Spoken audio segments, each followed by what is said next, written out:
董爷爺，這是你的父親，我們給你帶回來了。這位踩着草鞋出川抗日連長，大概從未想過，86年後，他94歲的兒子會坐着輪椅來接他回家。我是孫秋榮，一個打掃戰場的人。2024年4月，我去安徽考察抗戰遺址，在荒野深山裡發現了20多座抗戰陣亡將士墓地，大部分都是川軍。都是当年的，都是當年的。是这件事啊。对。其中有一處川軍連長墓地，位於安徽池州馬岩村。陸軍第50軍第144師423旅864團204連陣亡忠烈士兵，忠烈烈士忠子。最後一字看不清了。我正遺憾这回碑上沒有任何籍貫信息，卻在不經意間有了新發現。這個我們意外在旁邊發現一塊碑了，有什麼四川，什麼江內江，太棒了。碑文信息顯示，上尉鍾子方陣亡於1938年，墓碑由包執鍾煥章所立。太讓人激動了。是，今天是有他的名字，而且是連長，而且是具體到四川內江這個地方，姓鍾。我們找他的家人，根據我們以往的經驗，很容易就可以找到。有了名字籍貫，我們的團隊迅速在台灣忠烈祠找到了連長鍾子方的牌位和相關信息。1938年徐州會戰後，第3戰區以川軍為主力的第50軍接到命令，配合炮兵、海軍以及布雷大隊沿長江布防，以截斷日軍航運，並阻止企圖經安徽貴池進攻武漢的日軍。鍾子方所在的144師在貴池戰役打響後，曾選派400餘人組成敢死隊，襲擊馬邊山的日軍，與敵人展開肉搏戰。連長呢？我聽我爺爺演，他作戰勇敢。75歲的志願者趙先鋒說，爺爺曾經告訴他，日軍見久攻不下，派出飛機增援，川軍陣地沒有高炮，連長鍾子方將機槍架在一名戰士的肩上，朝俯衝的日軍飛機掃射。一枚炮彈落下，隨着一聲巨響，鍾子方雙手被炸斷，血肉飛濺。面對瘋狂撲來的日軍，鍾子方強支身體，用腳趾扣動機槍扳機，繼續朝日軍掃射，直到生命的最後一刻。在鍾連長墓前，我錄製了一段尋親視頻。我們現在懇請四川內江的網友幫我們尋找一位名叫鍾子方的英烈的家人，他的有一個侄子叫鍾煥章。這個英烈陣亡於1938年，我們希望找到他的家人，讓他早日回家。令人激動的是，第二天好消息傳來，內江市退役軍事務局打電話給我，疑似找到鍾子方的親孫女。內江本地關安老兵志願者得到消息，立即展開線下走訪，在內江市市中區永安鎮找到了鍾連長的孫女鍾玉仙。你記住這個吧哈。用都擺明了，那個活活就全部是用。你現在那個生活來源主要是靠那個一個兒子，一個月拿200塊錢。幾個兒子？3個。更讓人驚喜的是，鍾子方的兒子鍾德輝還健在，已經94歲了，就住在重慶江津區。哎，爺爺你好，你知道你爸爸犧牲的事情嗎？在這個通知2之前通知說。提到爸爸，鍾老有些哽咽。他說自己是被抱養回來的，父親參軍後一共回過家鄉2次，第一次獨自回來探親，第二次是在5、6歲時祖父過世，父親帶了2個警衛員一起回來。雖是抱養，但鍾子方將他視為己出，給了他短暫而珍貴的父愛。1938年10月，鍾德輝8歲。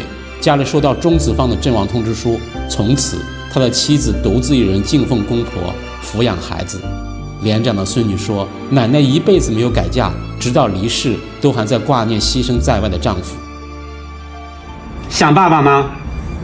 想的沒辦法，沒法了，想也沒法了。就是如果你們有什麼想法，我們可以幫你去完成。剛才鍾玉仙那個大姐她說，他說他们還希望，那個遺骸回來的時候跟阿婆合葬在一起。和阿婆合葬在一起。得知我們要接鍾連長回家，相關政府部門給予了很大的支持。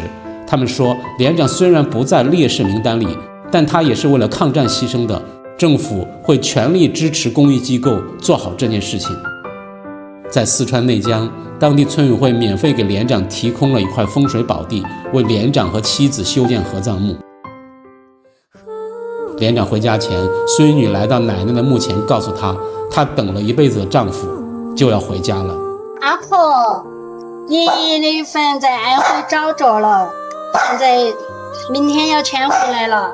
今天我們在這裡把你老人家移出來，把你弄來葬在爺和爺爺在一起，這樣你就可以永世和爺爺相守了。4月30日，持續的雨在遷葬儀式舉行前停了。守墓多年的趙先鋒在墓前深深鞠了3個躬。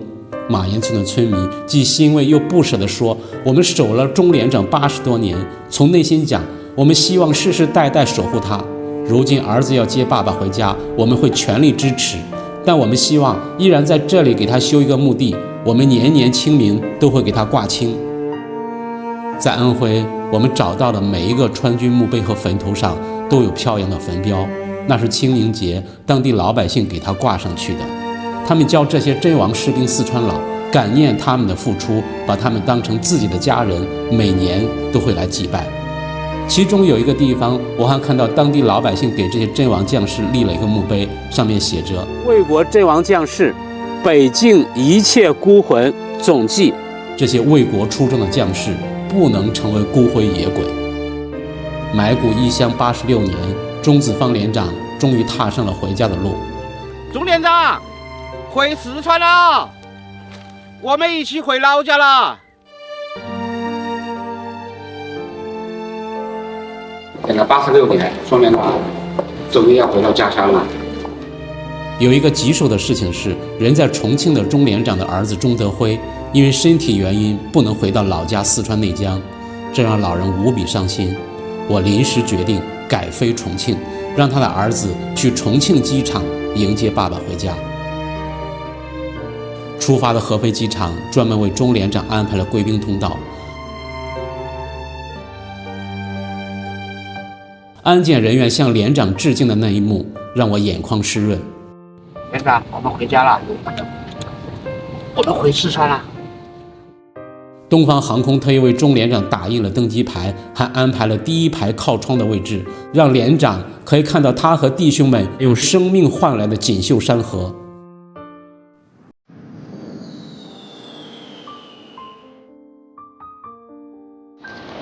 鍾爺爺，也是你的父親，我們給你帶回來了。鍾連長，我們迎接你回家。鍾德輝從小就期待着有一天，爸爸會騎着高頭大馬，腰裡挎一把手槍，去收拾那些欺負他的孩子。如今，他終於等到爸爸回家了，雖然只是一對不會說話的白骨。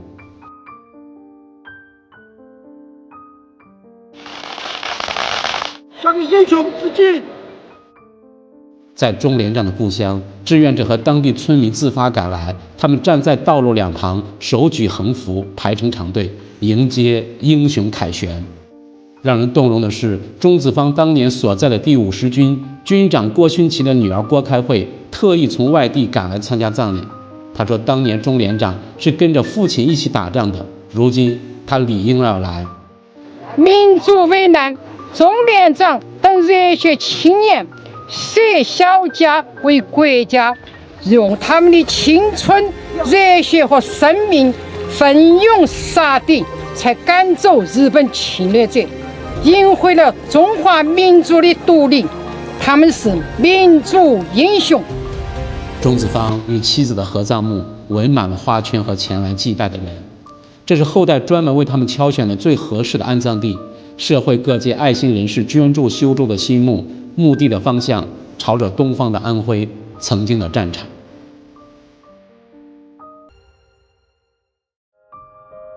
就在2025年年末，我接到鍾家人的電話，告知鍾德輝老人去世的消息。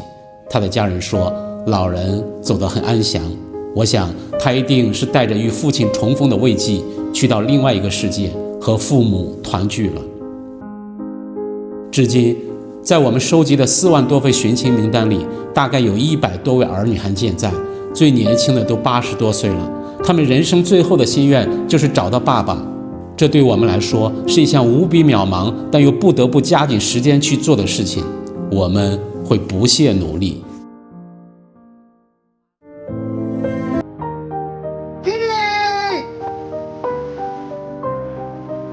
我們找到了他的帽徽。我爸爸临终之前心心念念的就是我的爷爺。要将来回家了。